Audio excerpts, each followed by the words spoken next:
इस चैप्टर में से ध्यान रखना 8 मार्क्स का क्वेश्चन बनता है आपका, और 3 ऐसे क्वेश्चन बताऊंगा जो 8 मार्क्स में आपके आने के 100% चांस है, ध्यान रखना।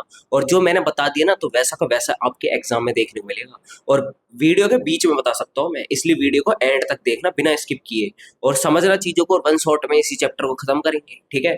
हिंदी और इंग्लिश मीडियम वाले दोनों बच्चे देख सकते हैं इसे, और दोनों को अच्छी तरह समझ आएगा ये चीजें, ध्यान रखना। ये देखो 16 टू 17 सेंचुरी के टाइम की बात है, जिस समय जो है 85% लोग थे ना, जो किसान थे, वो ज्यादातर खेती बाड़ी काम करते थे, यानी गांव के अंदर ही रहा करते थे।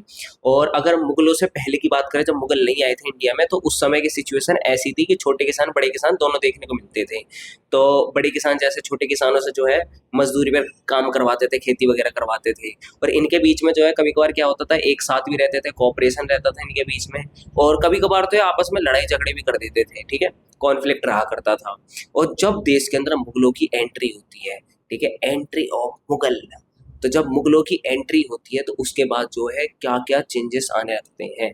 क्योंकि देखो मुगलों का जो इनकम सोर्स था ना, कमाई का स्रोत, वो सबसे बड़ा था टैक्स। और टैक्स किस पर लगेगा? जमीन पर, ठीक है। उनका जो रेवेन्यू का तरीका है, रेवेन्यू जो है वो जमीन पे उत्पादन जितना भी हो रहा प्रोडक्शन, उस पर लगने वाला जो टैक्स है, उसी से ही उनकी कमाई होती थी। तो इसलिए जो है इन्होंने ना ज़्यादा से ज़्यादा जो है कल्टीवेशन पर ज़्यादा ध्यान दिया था, कि ज़्यादा से ज़्यादा खेती हो। तो यहीं से इनकी कमाई होती थी। तो टैक्स वसूल करने वाले, ठीक है, हिसाब किताब रखने वाले, तो पूरा वहाँ के जो है रूलिंग सिस्टम को पूरा मैनेज करके रखने वाले सब अलग अलग थे। तो इसको जो है हम कहते हैं रिप्रेजेंटेटिव्स ऑफ स्टेट। तो स्टेट के कौन कौन से नुमाइंदे थे, नुमाइंदे यानी कि रिप्रेजेंटेटिव्स जो इसको संभालते थे, जैसे भाई राजस्व निर्धारण करना, यानी असेस लैंड रेवेन्यू, भाई कितना जो है किससे टैक्स लिया जाएगा ना, उसको फिक्स कर दिया जाता था। उसके बाद जो है वसूली करने वाला कोई और होता था, उसे पढ़ेंगे, ठीक है। उसके बाद जो है उसके हिसाब किताब रखने वाला, रेवेन्यू का रिकॉर्ड कौन रखेगा, इसकी डिटेल जो है रखी गई इसके अंदर। और इसकी डिटेल रखने वाला भी अलग होगा, ये नहीं कि सारे काम एक कर रहा है। उसके बाद जो है गांव के अंदर, वहां पर जो पूरा उसका एडमिनिस्ट्रेटिव सिस्टम है, यानी रूलिंग सिस्टम है, उसको कंट्रोल करने वाला एक अलग है। और ये तसल्ली करना, क्या तसल्ली करना, कि समय पर खेती की जुताई और खाद समय पर मिले। क्योंकि भाई अगर फसल सही समय पर नहीं हुई, उत्पादन सही समय पर नहीं हुआ, तो कमाई किसकी रुक जाएगी? मुगलों की कमाई रुक जाएगी, मुगलों की। इसलिए जो है सबसे ज्यादा यहाँ पर जरूरी था कि मुगल जो है इस बात का पूरा ध्यान रखते थे कि भाई कि उत्पादन सही से हो, समय पर हो। और अगर भाई फसलों के लिए जरूरी चीजें हैं, क्या चीजें, उस खेतों की जुताई समय पर हो, और उन्हें जो है खाद वगैरह सही समय पर मिले, ठीक है। तो ये जरूरी था। किसान की बात करें, उनकी जमीनें, यानी कि माना जाता है कि किसानों को जो है ना और भी अलग नामों से जाना जाता था इस समय। फारसी जो स्रोत है, नहीं फारसी के जो मतलब कुछ सोर्स मिले हैं, उसमें पता चलता है कि किसान को रैयत भी बोलते हैं, मुजारियन भी बोलते हैं, असामी भी कहा जाता है, ध्यान रखना। मुजारियन, असामी, रैयत, ये सब वर्ड जो है ना आगे आप नेक्स्ट चैप्टर्स में पढ़ोगे। आप जो है आपके फाइनल बोर्ड के लिए जो नेक्स्ट चैप्टर हैं आगे के, उन्हें पढ़ोगे। और ध्यान रखना यहाँ पर किसान 2 प्रकार के होते हैं। अगर देखो आप अगर दूसरे की जमीन पर जाकर खेती कर रहे हो, ठीक है, तो वो आपकी जमीन नहीं है, इसका मतलब आप क्या हो? पाहिए कास्ट। पाहिए कास्ट तो वो होते हैं जो दूसरे की जमीन पर जाकर खेती करते हैं। और अगर आपकी जमीन है और आप अपनी जमीन पर खेती कर रहे हो, तो आप खुद कास्ट हो, यानी खुद की जमीन पर खेती कर रहे हो। तो ये याद रखना, खुद कास्ट और पाहिए कास्ट। और खेती का जो है मेन जो ऑब्जेक्टिव था ना, मेन ऑब्जेक्टिव, प्राइमरी ऑब्जेक्टिव था भाई लोगों का पेट भरना, food needs of the people, यानी कि उन लोगों को जो है फूड मिल जाना चाहिए जिन्हें जो है जरूरत है। यहाँ पर जो है जो मेन जो क्रॉप्स थी जो उगाई जाती थी, मेजर क्रॉप्स, तो वो कौन सी थी? जैसे देखो गेहूँ, ज्वार, चावल, ऐसी मेन जो है ना फसलें उगाई जाती थी। आपको पता है कि मतलब माने चल लो कि जो चावल की खेती होती है ना, उसको ना ज़्यादा से ज़्यादा बारिश की ज़रूरत होती है, ज़्यादा पानी चाहिए। तो इसलिए यहाँ पर माना गया है 40 इंच से अधिक वर्षा यहाँ पर तो जरूरी थी, अगर चावल चावल की खेती करनी है तो। क्योंकि देखो उस समय क्या होता था, किसान जो है ना खेती करते थे, तो किसान के पास जो है बोरवेल वगैरह जो है तो लगा कर रखते नहीं थे। ये नहीं कि पानी जो है जमीन से निकाले, और ऐसी की फैसिलिटी नहीं थी उस समय। वो किस पे डिपेंड थे भाई? अगर खेतों को पानी देना है, इरिगेशन करनी है, या फिर सिंचाई करनी है हिंदी में कहते हैं, तो इस व्यवस्था को करने के लिए भाई पानी कैसे आएगा, पानी कहाँ से लाएं? वो तो डिपेंड किस पे हो गए? बारिश पर। तो बारिश जो है ना कहीं सबसे मेन स्रोत था इनके खेतों को पानी देने के लिए। तो इसीलिए कहते हैं कि मॉनसून जो होता है ना, मॉनसून, वो भारतीय कृषि की उस समय रीढ़ था। और आज भी रीढ़ मानते हैं। ठीक है, तो क्योंकि फसल जो है, फसल जो है किसानों की पूरी तरह से इसी पे डिपेंड है, किसके ऊपर, बारिश के ऊपर, कि बारिश होगी तभी जो है फसल अच्छी खासी होगी। किसान जो है यही निर्भर रहते थे कि भाई बारिश समय पर हो जाए। अब देखो बारिश समय पर हो जाती है तो फसल अच्छी खासी होती है, अगर समय पर नहीं होती सूखा पड़ जाता है, और ज़्यादा बारिश होगी तो बाढ़ आ जाती है। तो कहीं ना कहीं जो है रीढ़ है जिस पर टिकी हुई है भारत की अर्थव्यवस्था भी, उस समय की बात करें। आज भी कहीं ना कहीं जो है किसानों की स्थिति भी आप देख सकते हो कि काफ़ी ज़्यादा खराब है, लेकिन किसान जो है आज भी बहुत किसान ऐसे हैं जो बारिश पर डिपेंड है। अब भाई खेती बाड़ी जो है करने के लिए उसमें जो है पानी की जरूरत है, उसे पूर्ति करने के लिए जो है मुगल कोई ना कोई तो तरीका अपनाएंगे। तो उस समय जो है मुगलों में जो राजा थे उनका नाम था शाहजहाँ। तो शाहजहाँ ने तो एक नहर तक बनवाई थी पंजाब के अंदर, इसका नाम था शाह नहर। ये याद रखना, शाह नहर। यहाँ पर जो है नहरें, कुएं, ये सब बनवाए गए ताकि जो है पुराने कुओं की तक तो मरम्मत करवाई गई थी, ताकि जो है किसानों को अगर पानी की जरूरत है तो पानी मिलता रहे, ताकि फसलों में किसी तरह की कमी ना हो। भाई मुगल तो करेंगे, साफ सीधी बात है। जितने भी मुगलों के जो बादशाह रहे हैं उन सबका तो मेन मकसद यही है कि भाई फसल सही समय पर हो, क्योंकि हमारा रेवेन्यू नहीं कटना चाहिए। ठीक है, ये चीज़ें थी। उसके बाद अगर हम बात करें तो यहाँ पर देखो आपकी दो चीज़ें आती हैं, एक तो है एग्रीकल्चर टेक्नोलॉजी, और एक है सीजनल साइकिल। तो एग्रीकल्चरल टेक्नोलॉजी की बात करें तो इसके अंदर जो है क्या था, पहले के समय लोग है ना लकड़ी के हल का इस्तेमाल करते थे। लकड़ी का हल क्या होता है भाई, जमीन को जब नीचे खोदता है ना मिट्टी को, तो लकड़ी टूट जाती थी कभी कभार। तो इसलिए जो है ना मतलब लोहे का हल, यानी कि वुडन प्लफ की जगह क्या आया, आयरन प्लफ, जो क्या करेगा जमीन को नीचे तक खोदेगा और नीचे की वेट सॉइल को ऊपर ले आएगा, जिससे क्या होगा जो प्रोडक्शन है ना काफ़ी अच्छा हो जाता है। तो इस समय जो है पशुओं का भी प्रयोग करा गया। लकड़ी के हल का प्रयोग तो किया जाता था, इसके एक छोर पर लोहे का फाल लगा होता था। उस समय मतलब इन्होंने क्या करा था, एक छोर पर जो है लोहे का फाल लगा दिया था, ताकि जो है मतलब लकड़ी जो है सही से काम कर सके। ऐसा मतलब सिंपल से ये समझो जैसे ये लकड़ी होगी, ठीक है, और यहाँ पर जो है लोहे का फाल लगा दिया, वो हल एक टाइप का वही नीचे से खोदेगा। पहले लकड़ी के कंपैरिजन में, लकड़ी के हल के कंपैरिजन में लोहे का हल काफ़ी बढ़िया होता है, ध्यान रखना। बीजों को जो है इस समय हाथों से ही छिड़का जाता था।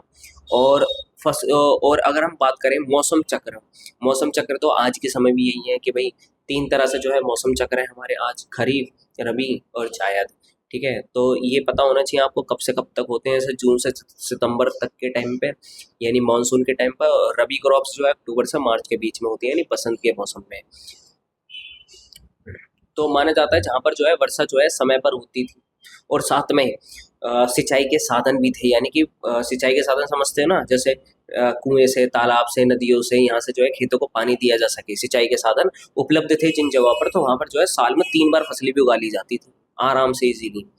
अब ये जो है ना आपके एमसीक्यू में क्वेश्चन बनता है। एमसीक्यू में पूछते हैं कि भाई ये बताओ कि आगरा में कितने तरह की जो है क्रॉप्स उगाई जाती थी, फसलें। 39 टाइप्स की। दिल्ली में कितने टाइप टाइप की, 43 टाइप्स की। बंगाल के अंदर 50 प्रकार की, यानी 50 टाइप्स की। और उस बंगाल है ना चीनी के प्रोडक्शन के लिए काफ़ी ज़्यादा फेमस था उस समय। चीनी के प्रोडक्शन के लिए, चीनी का उत्पादन। और आज आज आपको पता है चीनी के जो दाम है वो कितने ज़्यादा बढ़ चुके हैं।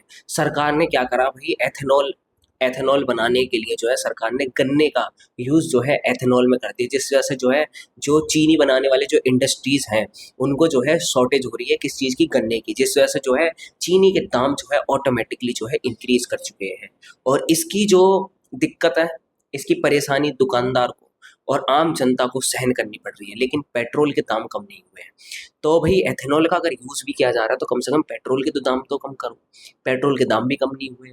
एक तरफ जो है मतलब एथेनॉल का यूज़ हो रहा है, गन्ना जो है वहाँ शिफ्ट कर दिया सरकार ने, जो है चीनी के एक्सपोर्ट पर जो है पाबंद लगा दी कि भाई चीनी एक्सपोर्ट नहीं करेंगे, जितना भी स्टॉक है उसका इस्तेमाल करेंगे, जिससे जो है प्राइस और ज़्यादा हाइक होते जा रहे हैं। तो ये सारी समस्या देखने को मिल रही है आज के समय, अभी फिलहाल आप देख सकते हो। फिर बात करते हैं इसमें कैश क्रॉप्स। कैश क्रॉप्स की बात करें तो इसको जो है ये आपसे क्वेश्चन पूछता है कि जिनसे कामिल की मीनिंग क्या है। तो जिनसे कामिल की मीनिंग याद रखना, सर्वोत्तम फसल यानी हाई क्वालिटी क्रॉप्स, यानी बेस्ट क्रॉप्स। ऐसी क्रॉप्स जो इसलिए उगाई जाती हैं ताकि उनसे जो है ना कमाई का स्रोत ज़्यादा बन सके। देखो कुछ तो ऐसी फसलें होती है जैसे केवल खाने के लिए इस्तेमाल उगाया जाता है, जैसे अनाज वगैरह की जैसी फसलें। लेकिन कुछ ऐसी होती हैं जिनको जो है ना बड़े लेवल पर बेच सकते हैं, जैसे गन्ना, कपास, नारियल, चाय, ये सारी ऐसी फसलें होती हैं। जैसे मुगल शासक है ना, ऐसी फसलों को बढ़ावा देते थे जिनसे उन्हें ज्यादा मुनाफा हो और जिन्हें बेचा जा सके। तो उसमें देखो गन्ना, कपास, तिलहन, दालें, ऐसी फसलें आती हैं। इन्हें कैश क्रॉप्स भी बोलते हैं, यानी नकदी फसलें, ध्यान रखना। मुगलों को तो भाई साफ सीधी बात है, मुगल तो यही सोचेंगे ना कि भाई हमें जहाँ से कमाई हो रही है उस चीज को उगवाएं, जिससे कमाई कम है उसे क्यों उगाएं। अब भाई ऐसी फसलें, ये वाली जो फसलें हैं, गन्ना, कपास, तिलहन, दालें, ये ऐसी फसलें हैं। इन्हें ये थोड़ी है, गन्ना जो है मतलब लोग अपने खाने के लिए घर में ही भरते रहेंगे, गन्ना ही खाते रहेंगे, वो पेट थोड़ी भरता है। कपास पेट थोड़ी भरता है, ये तो बेचने के लिए होती है और इनसे जो है कमाई का स्रोत बन जाता है।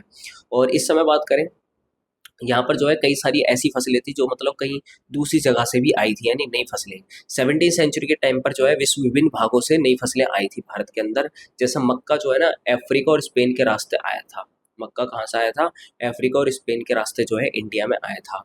अकबर के शासन के टाइम में जो है जमीन को 4 पार्ट्स में डिवाइड कर रखा था। चारों पार्ट्स जो है याद रखना, आपके एग्जाम में पूछ सकते हैं कि ये वाली जमीन जो है किस टाइप की होती है। जैसे पोलज कौन सी जमीन होती है? पोलज वो जमीन होती है जहाँ पर लगातार पूरे साल भर खेती की जाती है, उस जमीन को खाली नहीं छोड़ते, ध्यान रखना। उसके बाद जो है चाचर कौन सी जमीन होती है? जिसे 3 से 4 वर्षों के लिए खाली छोड़ देते हैं, उसे चाचर लैंड कहते हैं, चाचर। और परौती वो जमीन होती है, इसे कुछ समय के लिए, यानी 1 महीने के लिए, 1.5 महीने के लिए, 2 महीने के लिए, ज्यादा ज्यादा इतने समय के लिए छोड़ते हैं। उसके बाद खेती दोबारा से करते हैं, उसे परौती कहते हैं। भाई जमीन को खाली क्यों छोड़ते हैं? आपको पता है ना, भाई जमीन के अंदर न्यूट्रिशन होते हैं, नाइट्रोजन होता है, फास्फोरस होता है, काफी चीजें होती है। तो क्रॉप्स क्या करती हैं, फसलें जब उगाई जाती है ना, तो उनसे जो है वो अमाउंट जो क्या करती है, रिसीव कर लेती है अपने प्लांट के अंदर। इससे क्या होगा, जमीन के अंदर, मिट्टी के अंदर, सॉइल के अंदर जो न्यूट्रिशन होते हैं मिट्टी के, वो खत्म होते चले जाते हैं। अब क्या होगा, जब फसलें आपने काट ली तो मिट्टी को जो है रिकवरी का टाइम दिया जाता है, ताकि जो है मिट्टी के अंदर दोबारा से रिकवरी हो जाए, किस चीज़ की? न्यूट्रिशन की, ताकि आप अगली फसल उगाओगे तो जल्दी से ग्रो कर जाए। तो इसलिए जो है लैंड को, जमीन को खाली छोड़ा जाता है, ताकि उसके अंदर उसकी रिकवरी दोबारा से हो जाए। भाई आप भी जो है कोई काम कर रहे हो तो आपको भी तो रेस्ट चाहिए, नींद लेते हो या नहीं लेते हो? तो इसीलिए जो है ऐसी भाई जो जमीन है, मिट्टी है, सॉइल है, उसे भी रिकवरी का टाइम दिया जाता है। लेकिन अगर कुछ जमीनें जो लंबे समय तक छोड़ दी जाती है, तो उनके नाम यहाँ पर आप देख सकते हो क्या पड़ते हैं। जैसा बंजर वो जमीन होती है जिसे 5 साल से ज्यादा समय के लिए छोड़ा जाता है, 5 साल से ज्यादा समय के लिए। अब देखो यहाँ पर जो है आपका 8 मार्क्स का क्वेश्चन जो है पहला वाला ये बनता है पंचायत और मुखिया के बारे में। ठीक है, पंचायत और मुखिया के बारे में। तो देखो ये आप जो है देख सकते हो, गांव के जितने भी आम बुजुर्ग होते हैं ना, सारे मिलकर बैठे रहते हैं। और इस आम बुजुर्ग जितने भी यहाँ पर आम बुजुर्ग होते हैं ना, ये सारे मिलकर एक सभा बनाते हैं। ये सभा बनाते हैं और इसमें पंचायत सभा के अंदर सिर्फ वही लोग होते हैं जिनकी खुद की जमीन होती है गांव के अंदर, ध्यान रखना। ऐरा गैरा कोई बुजुर्ग ये नहीं कि भाई लाठी लेके भाई बुजुर्ग है आ जाए घुस जाए इसके अंदर, ऐसा नहीं होता। जिसकी खुद की जमीन होगी ना गांव के अंदर, वही इस सभा का मेंबर बन सकता है, ध्यान रखना। और ऐसे पंचायत बनाई जाती है, पंचायत। और जहाँ पर जो है अलग अलग जातियां देखने को मिली, कई जातियां जो है देखने को मिली है, ज्यादा जाति के लोग हैं, तो वहां पर जो है अलग पंचायत बनाई जाती थी, उसे जाति पंचायत कहा जाता है, नहीं कास्ट पंचायत। तो देखो इसको हम समझते हैं। सबसे पहले देखो यहाँ से पढ़ेंगे इसको, इस वाले पोर्शन में तो ज़्यादा कुछ है नहीं, आप जो है इस पोर्शन को स्किप भी कर सकते हो। इस वाले पोर्शन से आप देख सकते हो कि पंचायत और मुखिया, देखो गांव के बुजुर्गों की है ना, सबकी मिलकर जो है ना एक मिली भगत जो है ना एक सभा होती है, जिसमें सारे बुजुर्ग होते हैं। देखो इसकी दाढ़ी है, इसकी दाढ़ी है, इसकी दाढ़ी है, मतलब ज़्यादातर लोगों की दाढ़ी है, ये चिकना है थोड़ा, चिकना कहाँ है, काला ही है। और उसके बाद जो है ये देखो, तो मतलब ये सारे बुजुर्ग ही लोग हैं ज़्यादातर, ठीक है। तो गांव की पंचायत जो है ना, बुजुर्गों की आम सभा होती थी, और इसमें वही लोग होते थे, मैंने बता दिया, जिनकी अपनी खुद की क्या होती थी, संपत्ति। और यहाँ ध्यान रखना, किसानों की जो खुद की जो है जमीन होती थी ना, उसको मिल्कियत के नाम से जानते हैं। किस नाम से? मिल्कियत। ठीक है, खुद की संपत्ति को मिल्कियत कहा जाता है। उसके बाद मैंने बता दिया, जिन गाँव के अंदर कई जातियां रहती थी, वहां पर जातीय पंचायत बनाई गई, यानी कास्ट पंचायत बनाई गई थी, जहां पर जो है डिफरेंट डिफरेंट कास्ट के लोग थे। और पंचायत का जो भी फैसला होगा ना, हर किसी को पालन करना पड़ेगा, अगर जो नहीं पालन करेगा तो उसे जो है दंड दिया जा सकता था। तो अब देखो, अब पंचायत के अंदर देखो क्या हुआ, सारे बुजुर्ग मिल गए, सब बुजुर्गों ने मिलकर क्या करा, पंचायत सभा बना दी। अब वही पंचायत के अंदर, पंचायत सभा के अंदर वही लोग हैं जिसकी अपनी खुद की जमीन है। अब उसके बाद क्या है, उन्हीं लोगों के बीच में से, यानी कि माने चलो अब ये सारे बुजुर्ग हो गए, अब ये सारे बुजुर्ग हैं, इन बुजुर्गों में से किसी एक को, किसी एक को बोला जाएगा कि आपको हम हेड बना रहे हैं, किसी एक को हेड बनाया जाएगा। अब हेड बनाया जाएगा तो उसे हेड थोड़ी बोलेंगे, उसे पता है क्या बोला गया, उसे बोला गया मुकद्दम। या मंडल आपसे एक नंबर में पूछा जा सकता है। ये भी कि पंचायत के मुखिया को किस नाम से जाना जाता है, मुकद्दम या मंडल के नाम से भी जाना जाता है, ध्यान रखिएगा। तो मुखिया को मुकद्दम या मंडल भी कहा जाता है, इंग्लिश में भी यही कहते हैं। मुखिया का चुनाव जो है वहाँ के जितने बुजुर्ग होते हैं ना, सबकी सहमति से होता है, जिसमें बुजुर्ग शामिल होते हैं। अगर उसने जैसे ही वो उसको जो है सिलेक्ट किया गया, इलेक्ट किया गया, तो उसके बाद जो है ना उसे ज़मींदार से परमिशन लेनी पड़ेगी। क्यों? क्योंकि भाई जो है वो जो भी फैसले लेगा वो ज़मींदार की कहीं न कहीं ज़मीनों पर भी फैसले इम्प्लीमेंट होंगे, वहाँ पर भी लागू होंगे। अब ये नहीं कि भाई बुजुर्ग जो है मतलब बन गया, कह रहा है कि हाँ भाई मैं जो है मुकद्दम बन चुका हूँ, मंडल बन चुका हूँ। वही मुकद्दम मंडल, ध्यान रखना, आज उन्हीं को सरपंच बोलते हैं। और वो जाकर जो है दूसरी ज़मीन पर जाकर ऑर्डर दे रहा है और ज़मींदार ने एक रहपट मारा, निकल यहाँ से। तो भाई दूसरी ज़मीन पर फैसला थोड़ी, भाई जाकर जो है ज़मींदारों से क्या लेते थे, परमिशन लेते थे, ठीक है, स्वीकृति लेनी पड़ती थी। उसके बाद जो है, और ध्यान रखना, जो मुखिया बना है मुकद्दम, वो अपने पद पर, अपनी पोस्ट पर तब तक बना रहेगा जब तक बुजुर्ग जितने भी लोग थे ना, बुजुर्ग, उन सबका उस पर विश्वास रहेगा। अगर विश्वास खो दिया उसने, कहते हैं ना, अगर आपने भी अगर अपने दोस्त का विश्वास खो दिया, फिर तो आप गए, ठीक है, फिर तो वो वाली बात नहीं होती। बात कैसी होती है आपको पता है ना, जैसे एक बार जो धागा होता है, धागा जो है अगर आपने उसे तोड़ दिया, यानी आपका विश्वास टूट गया, अब उस धागे को आप गांठ बांध दो। गांठ बांधने के बाद जो है आप कितनी भी कोशिश क्यों ना कर लो, वो गांठ उसी के अंदर ही रहेगी। यानी कि विश्वासघात जो होता है ना, विश्वासघात ही रहता है। तो आप जो है अपने दोस्तों के साथ कभी धोखाधड़ी ना करें, ठीक है। और उसके बाद जो है हम बात करते हैं इसके अंदर ये, कि अगर जो यहाँ का मुखिया है, अगर वो विश्वास खोता है, ठीक है, वहाँ के जितने भी सभा के लोग थे बुजुर्गों पर, तो उसे उसके पद से हटा देते हैं, ठीक है, हटा दिया जाता है। ये भी ध्यान रखना। तो इसका मुखिया का असली काम क्या होता है? मुखिया क्या करता है? जो भी आमदनी होती है, कमाई होती है, कमाई कहाँ से होती थी, मैंने बताया था ना, किसानों की खेती से जो मिलने वाला जो टैक्स होता है, ठीक है, रिवेन्यू, लैंड रिवेन्यू जैसे कहते हैं, उससे ही इनकी कमाई का स्रोत था। तो उसकी आमदनी और उसके बाद जो है उसका खर्च का हिसाब किताब करना इसकी जिम्मेदारी थी।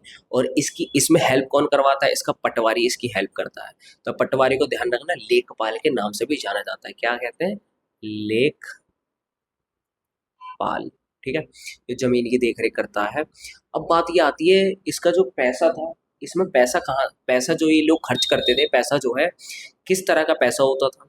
क्या जमीन पर लगने वाला टैक्स ही होता था, कहीं और से भी पैसा आता था? देखो, इसको जो है पंचायत का आम खजाना यानी कॉमन फंड के नाम से भी जाना जाता है, कॉमन फंड।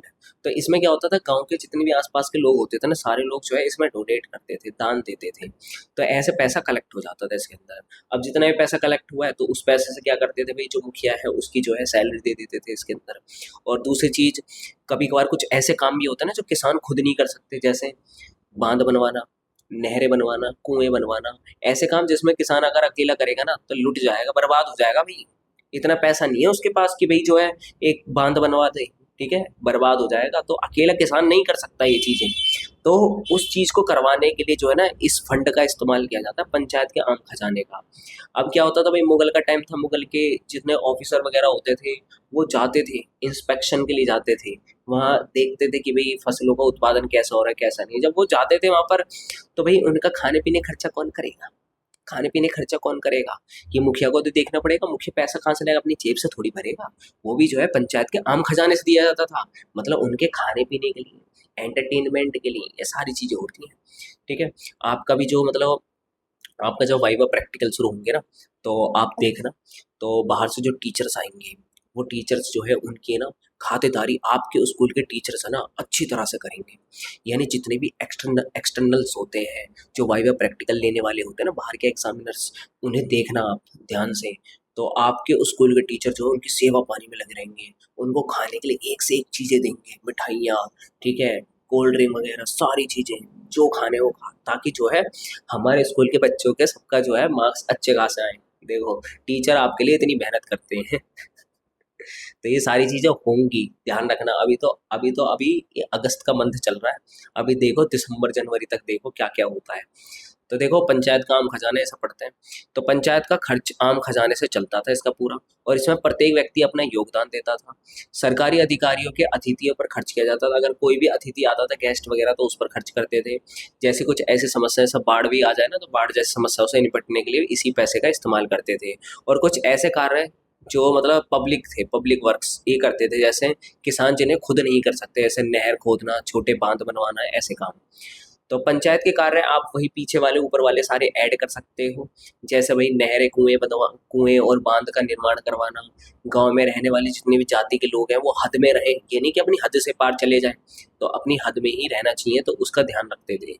और ध्यान रखना, पूर्वी इलाका यानी कि जो ईस्टर्न इंडिया है वहां पर तो अगर शादी होगी ना, पहले तो भाई मुखिया आ जाएगा, भाई मेरी देख रेख में शादी होनी चाहिए, मेरी देख रेख के अलावा कोई शादी होगी ना तो शादी नहीं है।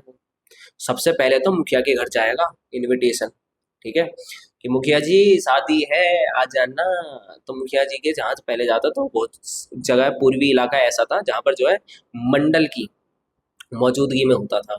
ये मंडप नहीं होगा, मंडल होगा, ठीक है, मंडल।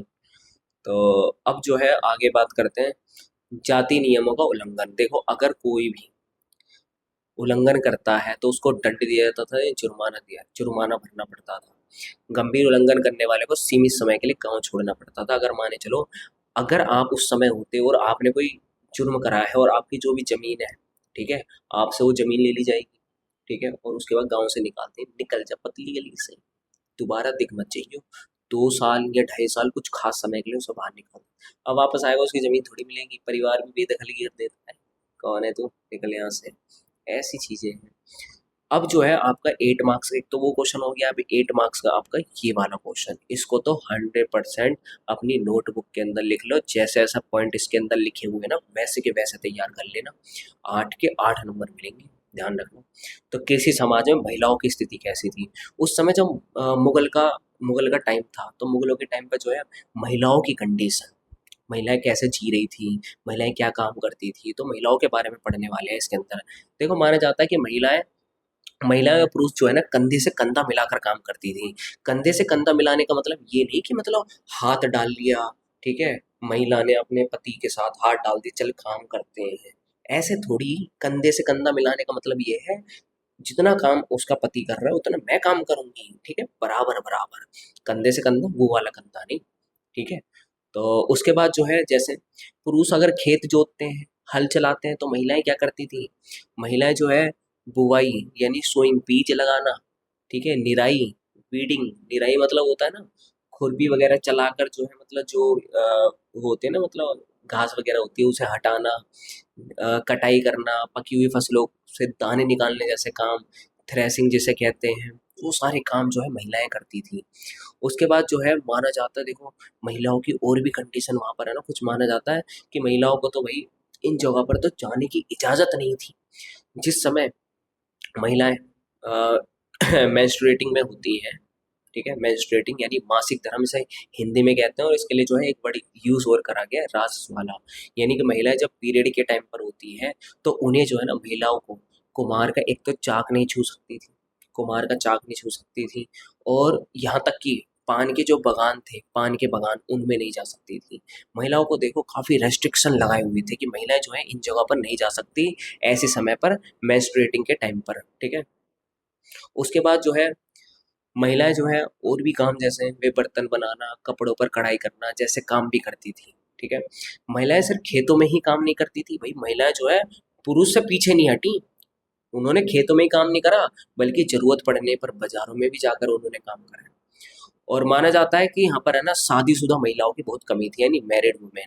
मैरिड वुमेन की कमी इसलिए थी क्योंकि देखो उस समय ना काफ़ी सारी दिक्कतें होती है। देखो लड़कों से ज़्यादा ना परेशानी लड़कियों को होती है, कई सारी जो है मतलब आप सोच नहीं सकते कि इतनी सारी दिक्कतें हो जाती हैं लड़कियों को, कि इनका इलाज जो है करवाना, मतलब ऐसी मतलब लड़कियों को जो है इलाज करवाने में ही उनका काफ़ी जो है आधे से ज़्यादा जीवन तो ऐसे ही निकल जाता है।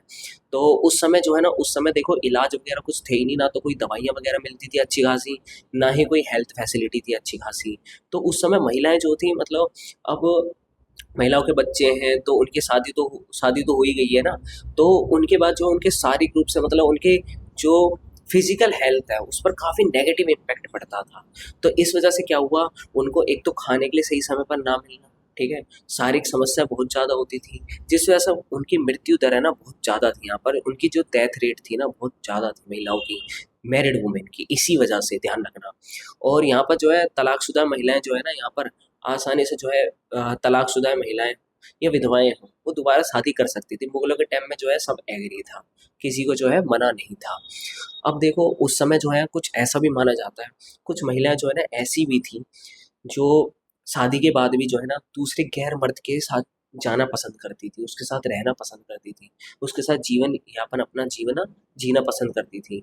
तो अगर उसके पति को अगर अपनी पत्नी पर शक होता है थोड़ा बहुत भी कि हाँ ये जो है ना गैर मर्द के पास जा सकती है, उसके अंदर जो रिप्रोडक्टिव पावर है, रिप्रोडक्टिव पावर मतलब उसकी सेक्सुअल डिजायर है, उसको कंट्रोल करने के लिए उसका आदमी क्या करता था, पुरुष उस पर काबू रख सकता था, उस पे मार-पीट भी कर सकता था। तो महिलाओं की प्रजनन शक्ति पर काबू रखने के लिए ऐसा किया जाता था। और यहाँ तक कि अगर महिला पर अगर बेवफ़ाई का डर है, कि महिला जो है बेवफ़ाई कर रही है अपने आदमी के साथ, अपने पति के साथ, तो उस सिचुएशन में जो है ना, उस सिचुएशन में क्या कर सकता था, पति उसको दंड दे सकता था, महिलाओं को दंड भी दे सकता था। कब? बेवफ़ाई के शक में, यानी अगर सस्पेक्ट पाया जाता है उसके अंदर किस चीज़ का, एडल्टरी यानी बेवफ़ाई का, उस सिचुएशन में। अब बात ये है, अब आप सोच रहे हो अगर पुरुष लड़का कर दे अगर बेवफाई तब क्या होगा? वही लड़का कर दे बेवफाई तब उस सिचुएशन में महिला जो है ना पंचायत में जाकर जो है दरख्वास्त दे सकती है, एप्लीकेशन दे सकती है कि हाँ भाई मेरे पति ने मेरे साथ जो है ऐसा करा है, वो दूसरी दूसरी औरत के साथ जो है जा रहा है, मैं क्या करूं? तो वो बस उसकी रिपोर्ट लिख लेगा, बस ठीक है जाओ हो गया काम। और उसका भी जो है उसका नाम नहीं लिखेगा, उसके पति का नाम लिख कर रख देगा कि भाई हाँ इसकी पत्नी थी, बस ऐसे।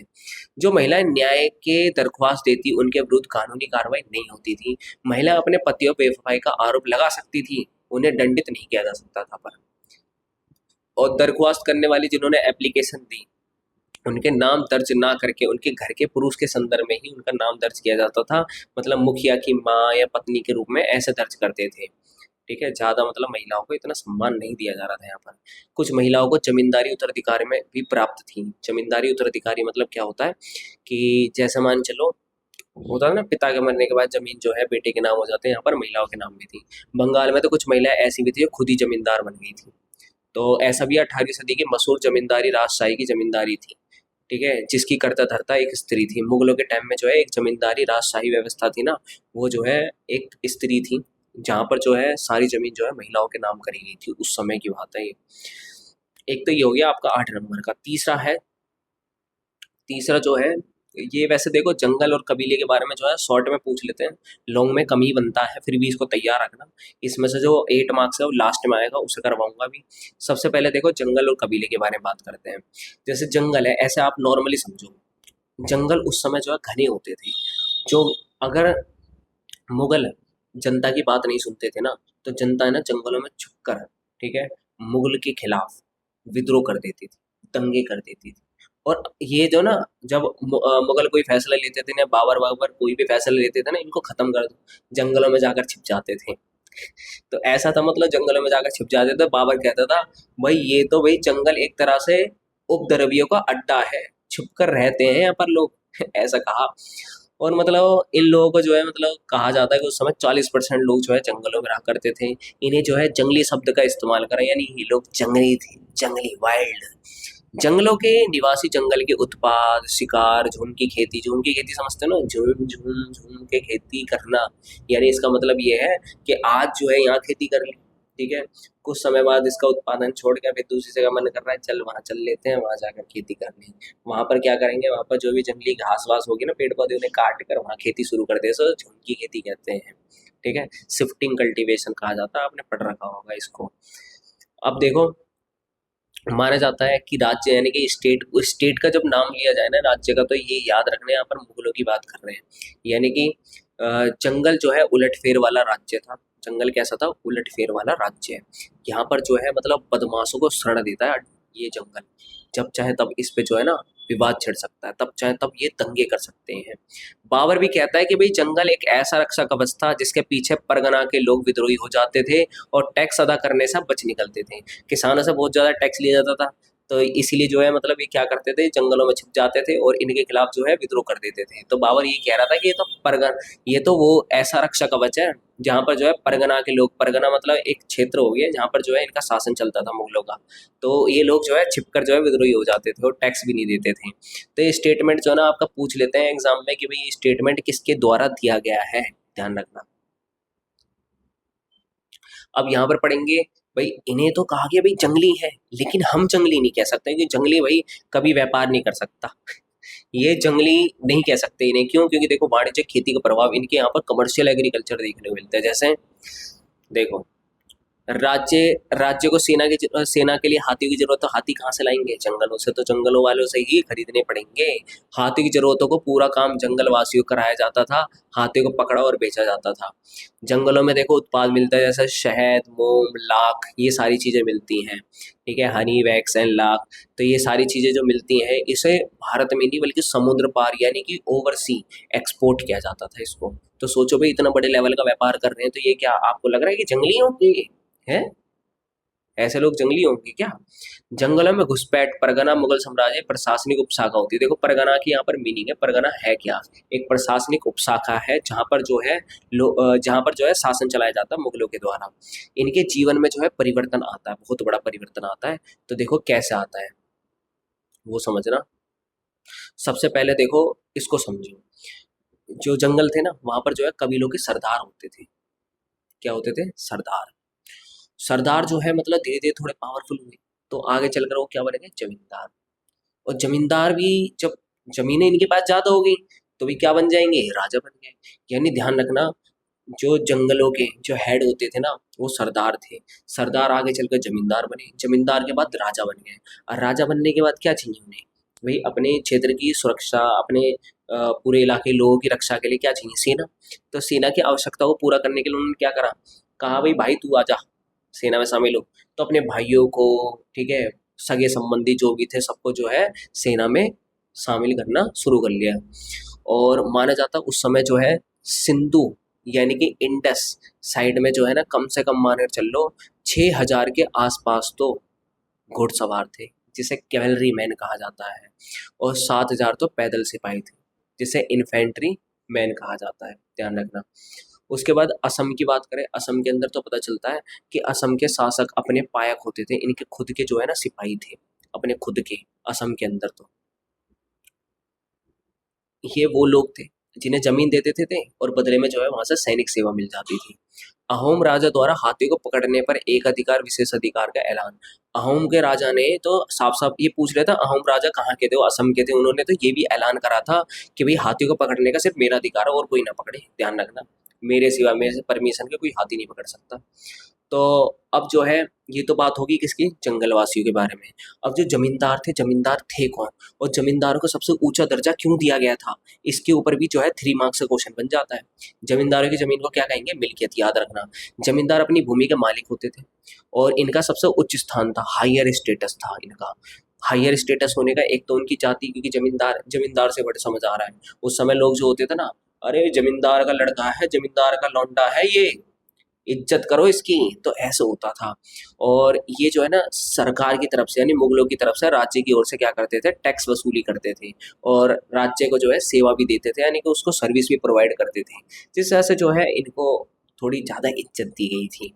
उसके बाद जो है जमींदार मजबूती का सबसे बड़ा कारण ये भी था, इनकी खुद की जमीन थी जिसे मिल्कियत कहते हैं, और मिल्कियत इनकी खुद की प्राइवेट लैंड था जिसे ये बेच भी सकते थे, किसी के नाम भी कर सकते थे, ध्यान रखना। और इन्होंने जो है मतलब सिर्फ ये नहीं कि मतलब इनके पास जमीन है तो जमींदार है, इन्होंने अपनी खुद की सैनिक संसाधन भी बना रखे थे, मिलिट्री रिसोर्सेज भी थे, मतलब इनकी खुद की सेना थी, ध्यान रखना। इनकी भूमि पर जो है दिहाड़ी यानी पट्टेदार यानी लोग जो है काम करने के लिए आते थे, लेबर काम करती थी इनकी जमीन पर, ठीक है, और ये भूमि जो है बेच भी सकते थे, किसी के नाम भी कर सकते थे। और इनके जो है किले जो होते हैं ना, किले समझते हो? फोर्टिफिकेशन मतलब चारों तरफ से बाउंड्री कर देते हैं और एक ही जो है मेन डोर होता है अंदर बाहर जाने का, तो इसे जो है फोर्टिफिकेशन कहा जाता है, नहीं किले कहा जाता है, कोई अटैक नहीं कर सकता। तो सैनिक टुकड़ियां होती थी यहाँ पर, घुड़सवार भी थे, पैदल सिपाही भी थे इनके पास। तो ये तो हो गया आपका जमींदार का। ध्यान रखना जमींदार का 3 मार्क्स के लिए तैयार रखना। उसके बाद यहाँ पर एक एमसीक्यू भी पूछ लेते हैं, मुगल टाइम में जो है कौन से धातु का सबसे ज्यादा प्रयोग हो रहा था, कौन से मेटल का, वो था सिल्वर। यानी कि माना जाता है उस समय यहाँ से जब इंडिया से कुछ भी रॉ मटेरियल यानी कच्चा माल कुछ भी बेचा जाता था ना, एक्सपोर्ट किया जाता था दूसरी कंट्री में, तो वहां से बदले में चांदी आ रही थी, सिल्वर आ रहा था। क्योंकि वहां उस समय क्या चलता था, बार्टर सिस्टम चलता था ना, बार्टर सिस्टम यानी विनिमय प्रणाली, सामान के बदले सामान। तो खोज यात्रा और नई दुनिया की यूरोप के साथ एशिया और भारत के व्यापार में वृद्धि हुई। नई वस्तुओं का व्यापार जो है प्रारंभ हो गया। भारत से निर्यात होने वाली वस्तुओं का भुगतान करने के लिए एशिया में भारी मात्रा में क्या आई, चांदी आई। भारत से जो भी निर्यात हो रहा था तो उसकी भुगतान यानी पेमेंट, जो पेमेंट हो रही थी वो किसके रूप में हो रही थी, चांदी के रूप में हो रही थी। तो इस वजह से 16वीं शताब्दी और 17वीं शताब्दी में चांदी के सिक्कों की भारत में जो है भरमार लग गई, बहुत ज्यादा। और मैंने बताया था जहाँ पर जो है नॉर्मल पंचायत होती थी, ठीक है, नॉर्मल पंचायत थी, वो तो थी जो हमने पढ़ी।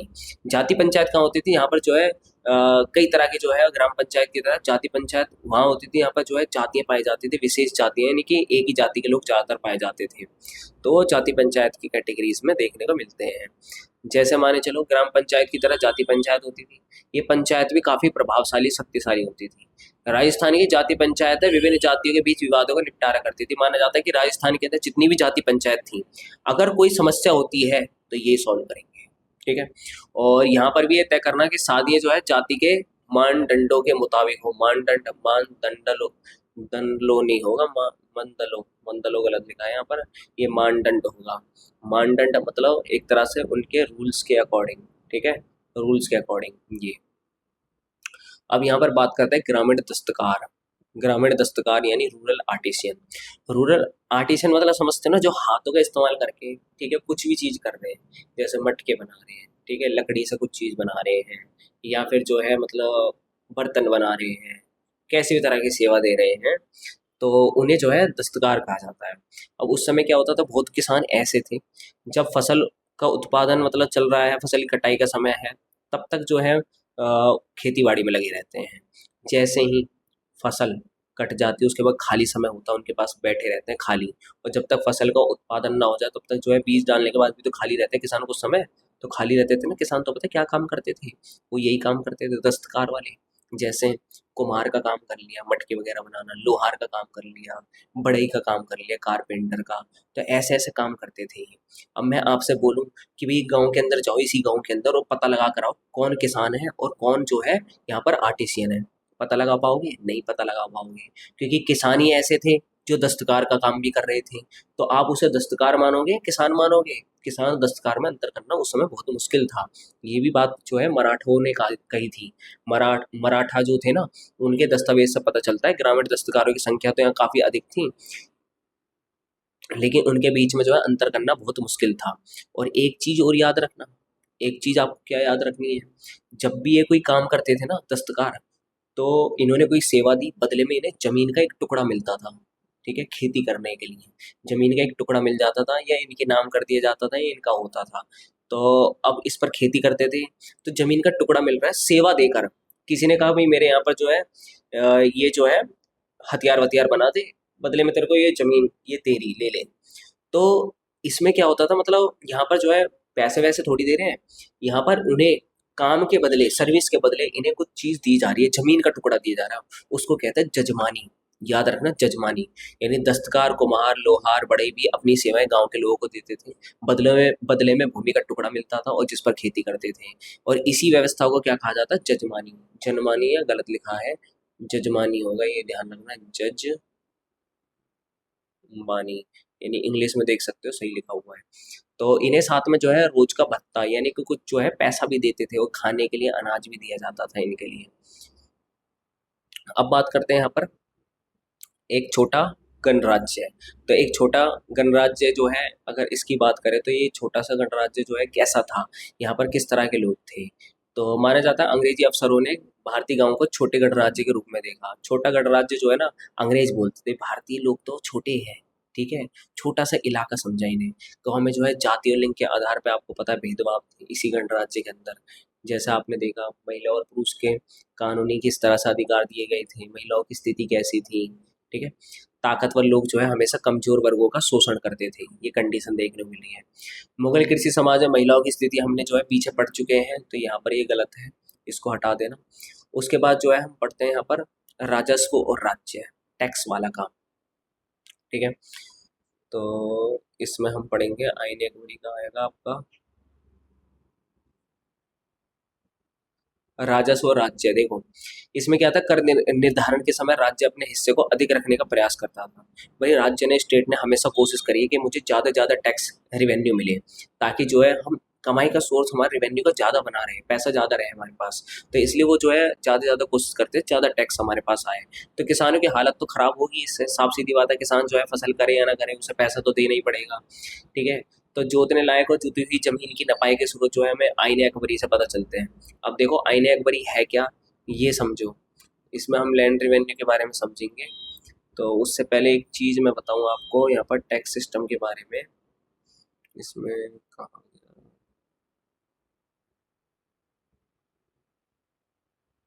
इसमें शायद नहीं है, मुझे आपको समझाना पड़ेगा अलग से।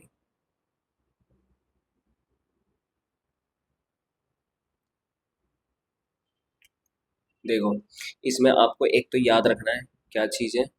एक मिनट रुको, इसमें लिख देता हूँ मैं आपके लिए। देखो सबसे पहले तो है, इसमें है जमा। ठीक है, और एक है इसके अंदर हासिल। एक हो गया जमा और एक हासिल। जमा हो गया निर्धारित, निर्धारित रकम, राशि। और यह हो गया वसूली। ठीक है, कलेक्शन। निर्धारित यानी असेस्ड अमाउंट, और वसूली हो गया कलेक्शन। माने चलो देखो मुझे ना आपसे टैक्स लेना है। ठीक है, तो मैं आपके पास गया, मैंने कहा भाई मुझे 100 रुपये चाहिए अगले महीने, ध्यान रखना। ठीक है, 100 रुपये मैंने बता दिया। मैं अगले दिन आपके पास गया, मतलब एक महीने बाद आया आपके पास, तो आपने मुझे 90 रुपये दिए। कहा कि भाई इस बार अच्छी खासी फसल नहीं हुई है, अगले वाले में पैसे जोड़े लेना। आपने 90 रुपये दिए, तो इसका मतलब मैंने जो आप पर जो टैक्स का जो लगाया था ना, निर्धारण करा था, वो जमा था। यानी जमा 100 रुपये, समझे बात। जो असेस्ड अमाउंट था वो 100 रुपीज़ का था, लेकिन एक महीने बाद कलेक्शन वसूली कितने की हुई, 90 रुपये की। उसे हासिल बोलेंगे, समझे बात आप। तो हासिल वो है जो हमें वहाँ से वसूली हुई है, रियल में कितना अमाउंट वहाँ से वसूल किया गया है, और हमने लगाया कितना था उस पर, वो अमाउंट जो है जमा होता है। अब ये वसूल करने वाले लोग कौन होते थे, ध्यान रखना। इनका जो है देख रेख करने के लिए ना एक पोस्ट बनाई गई थी। इस पोस्ट का नाम था अमील गुजार।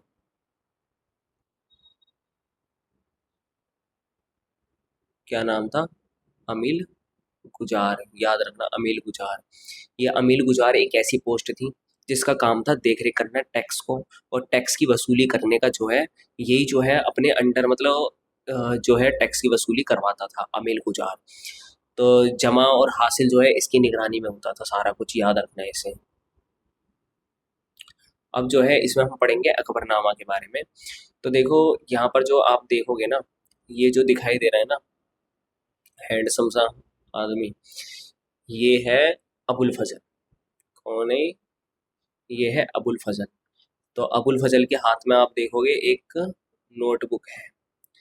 ठीक है, इसका नाम है आईने अकबरी, और ये जो है ना, ये है अकबर।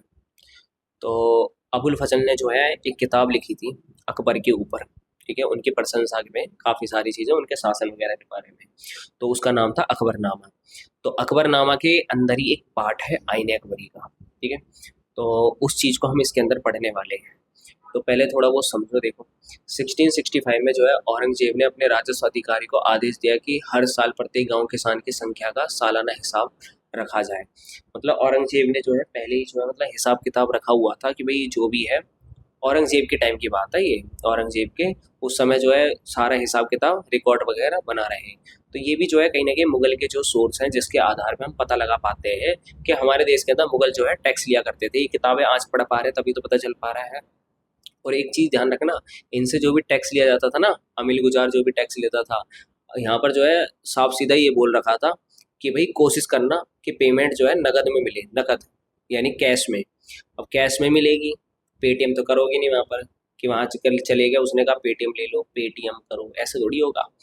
तो उस समय जो है ना, कैश पेमेंट का मतलब ये है कि वहाँ पर ये होता था, कभी कभार इनके पास पैसा नहीं होता था ना, तो कुछ ऐसी चीज़ जो काफ़ी कीमती हो उसे दे देते थे, जैसे सोना चांदी, या फिर जो है अपने जो है कुछ पशु वगैरह, गाय भैंस, ये सारी दे दी जाती थी। तो अकबर के शासन के 42वें वर्ष में यानी 1598 में इसके अंदर जो है 5 बार भाई सुधार करे गए थे आईने अकबरी के अंदर, तब इसको तैयार करा गया था।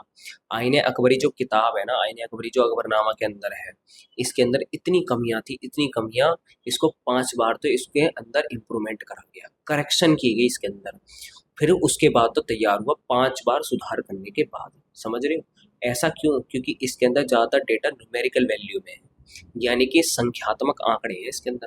क्योंकि उस समय टैक्स कितना लिया जा रहा था, कहाँ से लिया जा रहा था, कितना परसेंट था, वो सब जो है इसके अंदर लिखा था। भाई थोड़ी बहुत भाई कैलकुलेशन में तो गलती होगी, उस समय कैलकुलेटर थोड़ी था, आज के समय तो कैलकुलेटर यूज करके सब कर लेते हो, उस समय थोड़ी था भाई, गलतियां तो पाई जाएंगी, जाहिर सी बात है भाई। तो इसे अबुल फजल ने जो है अकबरनामा की परियोजना के तहत तैयार किया था। तो अकबरनामा जो थी ना, अकबरनामा के ही भाग थे यहाँ पर। इसके अंदर जो है टोटल जो है अकबरनामा को 3 जिल्दों में, 3 जिल्द नहीं 5 जिल्दों में डिवाइडेड इनटू 5 वॉल्यूम। ठीक है, 5 यहाँ पर आपका 5 आएगा। ठीक है, तो इसको 5 कर देते हैं। मेरी राइटिंग वैसे ज़्यादा खास नहीं है। ठीक है, 5। ये इसका पीडीएफ आपको जो है टेलीग्राम पर मिल जाएगा, तो टेलीग्राम को ज्वाइन कर लेना। ठीक है, वहाँ पर आपको इसका पीडीएफ मिल जाएगा, वहाँ से तैयारी कर सकते हो इसकी। और इसको जो है बाकी तो आपको पता ही है, अगर आपको लग रहा है मैं धीरे बोल रहा हूँ तो आप स्पीड 2x कर सकते हो। ठीक है, अगर आपको लग रहा है मैं तेज़ बोल रहा हूँ तो आप स्पीड स्लो करके भी पढ़ सकते हो, समझ सकते हो चीज़ों को। और अगर आपको कोई चीज़ नहीं समझ आ रही है तो आप जो है कमेंट करके जो है बता सकते हो, मैं उस पर एक डिटेल वीडियो लेकर आ सकता हूँ। कोई टॉपिक, कोई क्वेश्चन आपको नहीं समझ आया तो उस क्वेश्चन के बेस पर। तो देखो जो अकबरनामा है उसको 5 भागों में बांटा गया था। जो शुरू की 2 भाग है ना, उसके अंदर तो मतलब इतिहास के बारे में लिखा है, हिस्टोरिकल इवेंट्स हैं उस समय अकबर के बारे में। और तीसरा जो पार्ट है ना, उसके अंदर जो है आईने अकबरी के बारे में लिखा है, आईने अकबरी। तो आईने अकबरी के अंदर क्या क्या चीज़ें हैं, वो सारी चीज़ें देखो इसके अंदर बताई गई हैं। प्रशासन, दरबार के बारे में, सूबा समझते हो, सूबा यानी प्रोविनेंस, मतलब क्षेत्र, छोटे छोटे राज्य। आज के समय स्टेट बोलते हैं, उस समय सूबा बोलते थे। सरदार के तमाम विभाग, मतलब डिपार्टमेंट थे यहाँ पर। इनके रीति रिवाजों के बारे में लिखा है। अकबरी साम्राज्य के प्रांतों का भूगोल, मतलब आसपास कहाँ से कहाँ तक फैला हुआ था वो सब था। ठीक है, tax collection, source of revenue क्या था इनका, मिलिट्री ऑर्गेनाइजेशन कैसा था, सब जो है आईन अकबरी के अंदर लिखा गया है। आइन के दफ्तर की बात करें तो आइन को जो है बांटा गया था 2 पार्ट्स में, मंजिल आबादी और सिपाही आबादी। वैसे इनके बारे में इतना ज़्यादा पूछते नहीं है, फिर भी नाम याद रखना, मंजिल आबादी इसमें शाही परिवार के बारे में, सिपाही आबादी, सिपाही से तो समझ आ रहा है सेना के बारे में इसमें लिखा हुआ था। तो आइन के जो है, ये आइन के दफ्तर हो गए। आइन के दफ्तर आगे आगे के मतलब और भी थे, मतलब इसके अंदर सिर्फ 2 नहीं है, मतलब 2 के अलावा मुल्क आबादी है। ठीक है, मुल्क आबादी मतलब 3 हो गए इसके दफ्तर। तो बस नाम याद रखना, मुल्क आबादी, सिपाही आबादी और मंजिल आबादी, 3 हो गई इसके। अब आईने अकबरी की देखो सीमाएं, ये आपका लास्ट टॉपिक है कि आईने अकबरी के अंदर इतनी कमियां थी, लेकिन फिर भी हम आईने अकबरी को क्यों पढ़ रहे हैं। देखो एक बात याद रखना, अगर आईने अकबरी नहीं होती ना, यानी अकबरनामा नहीं होती ना, तो आज आपकी बुक में चैप्टर भी नहीं होता। क्योंकि ये चैप्टर आपका आईने अकबरी यानी अकबरनामा से ही लिया गया है, तभी तो आप पढ़ पा रहे हो। क्योंकि उस समय जो है अबुल फजल ने किताब में लिखा था अकबरनामा में कि हम ऐसे ऐसे लोगों से टैक्स लेते हैं, इतना है इतना है। तो जो आज मतलब बाद में अंग्रेजों के टाइम में जो जितने भी वो आए आर्कियोलॉजिस्ट आए, उन्होंने देखा भाई ऐसा ऐसा टैक्स लिया जाता था किसानों से, ये सारी चीज़ें जो है लिख लेते हैं, तो इसे जो है किताबों में डाल दिया गया, ऐसा आपके एनसीईआरटी में जुड़ गया ये। तभी तो वही आर्कियोलॉजिस्ट समझ पाए और आज आप समझ पा रहे हो, वरना कहाँ पता कर पाते कि उस समय की कंडीशन कैसी थी। और एक बात याद रखना, आप हिस्ट्री में कितने भी चैप्टर क्यों ना पढ़ लो, आपको जो है ज़्यादातर राजा महाराजाओं के बारे में, उनके बारे में ही पढ़ने को मिलेगा। लेकिन ये अकेला एक ऐसा चैप्टर था जिसके अंदर ज़्यादातर खास किसानों के बारे में, किसानों की स्थिति के बारे में, महिलाओं की स्थिति के बारे में, ठीक है, वहाँ के जो है मतलब नॉर्मल लो लेवल तक के लोगों के बारे में बताया गया है इसके अंदर। इसलिए आईने अकबरी के अंदर कमियां तो हैं, लेकिन फिर भी आईने अकबरी को हम एक एक्स्ट्रा ऑर्डिनरी डॉक्यूमेंट बोल सकते हैं, ध्यान रखना एक यूनिक डॉक्यूमेंट। तो इसमें देखो 5 बार संशोधन तो है, 5 बार इसको रिवाइज करा गया है। ये पूरी ग्रंथ समस्याओं से परे नहीं है, इसके अंदर जो है समस्या भरी पड़ी है, जोड़ करने में गलतियां हैं, इसके जो है एरर्स हैं इसके अंदर कई सारे जो है टोटल्स करने में। इसके अंदर जो है मतलब जो क्वांटिटेटिव डेटा है, मतलब यहाँ कुछ और लिखा है वहाँ कुछ और वैल्यू लिखी हुई है, ये सबसे बड़ी कमी है इसके अंदर। बंगाल और उड़ीसा की अधिक सूचना नहीं है इसके अंदर, बंगाल के बारे में उड़ीसा के बारे में ज़्यादा कुछ खास नहीं है। फिर भी जो है आईने अकबरी को एक अनोखा दस्तावेज क्यों कहा जाता है, देखो मैंने बताया था ना, एक्स्ट्रा ऑर्डिनरी डॉक्यूमेंट या फिर यूनिक हिस्टोरिकल डॉक्यूमेंट। देखो कमियों के बावजूद भी आईने अकबरी एक अनोखा दस्तावेज है, ठीक है। इतिहासकारों के अनुसार आईने अकबरी एक अनोखा ऐतिहासिक दस्तावेज है, क्यों? क्योंकि अबुल फजल ने केवल मुगल साम्राज्य ही नहीं बल्कि लोगों के बारे में, कृषि उत्पादन के बारे में विस्तार से लिखा है। और उसके बाद इतिहास लेखन में बदलाव। पहले के अगर इतिहासकारों की बात करें, मैंने बताया था ना, वो केवल क्या करते थे, पॉलिटिकल इवेंट्स के बारे में लिखते थे और लोगों के बारे में और प्रोडक्शन के बारे में, खेती बाड़ी के बारे में बहुत ही कम बताते रहे। वो सारा बताते भी थे ना तो पॉलिटिक्स से ही जुड़ा होता था, राजनीतिक से ही। तो ये जो है अकेला एक ऐसा है अबुल फजल जिसने जो है इन सब के बारे में बताया। और इसने यहाँ तक कि 17वीं सेंचुरी का है ना पूरा मुगल एम्पायर को जो है उसका एक संदर्भ बिंदु तैयार कर दिया, उसका जो है एक टॉपिक तैयार करके दे दिया ताकि हम इस 17वीं सेंचुरी को अच्छी तरह से समझ पाए। तो इसलिए जो है आईने अकबरी को एक अनोखा दस्तावेज कहा जाता है, ठीक है। वरना इतनी कमियां हैं, कमियों के बावजूद भी जो है हमें इतनी सारी इन्फॉर्मेशन मिल रही है, बहुत बड़ी बात है ना 17वीं सेंचुरी की। तो इसलिए आईने अकबरी को एक अनोखा दस्तावेज कह रहे हैं। बाकी जो है आपका ये चैप्टर कंप्लीट हो चुका है। आपके कोई भी डाउट है कमेंट करो, और अगर आपकी कोई क्वेरी है, आपको कोई क्वेश्चन नहीं समझ आता, ठीक है, आपको मेरे से डायरेक्ट उसे समझना है, तो आप जो है इंस्टाग्राम पर माइंडलिफ सर्ची पर जाओ और वहाँ पर मुझे फॉलो करके डीएम कर देना। मैं आपको जो है उसका एक आपका जो भी क्वेश्चन होगा, डाउट होगा, उसको सॉल्व करके आपको दे दूंगा। या आप जो है टेलीग्राम पर जा सकते हो, माइंडलिफ सर्जी डिस्कशन वाले ग्रुप में जाओ, वहाँ पर जो है आप अपना जो है कमेंट छोड़ दो, जो भी आपके डाउट है वहाँ पर जो है आपको उसका आंसर मिल जाएगा, ठीक है। तो इसलिए जो है आप जो है इन्हें ज्वाइन करके जरूर रखो। और साथ में जो है मैं यूट्यूब पर ही इंपॉर्टेंट क्वेश्चन लेकर आने वाला हूँ आपके हाफ अर्ली के एग्जाम के लिए, आपके फाइनल एग्जाम के लिए, प्री बोर्ड तक के लिए, यहाँ तक कि वहाँ तक की पूरी तैयारी करवाऊंगा। और आप कहोगे ना तो मैं आपको जो है वाइवा और प्रैक्टिकल की भी तैयारी करवाऊंगा। बस आपको करना क्या है, इस चैनल को जो है सब्सक्राइब कर दो जल्दी से, और वीडियो को लाइक करो और साथ में अपने दोस्तों तक शेयर कर दो अभी अभी जस्ट, क्योंकि आपके साथ आपके दोस्तों का भी फायदा होना चाहिए, ध्यान रखना। इसी के साथ मिलते हैं नेक्स्ट वीडियो में।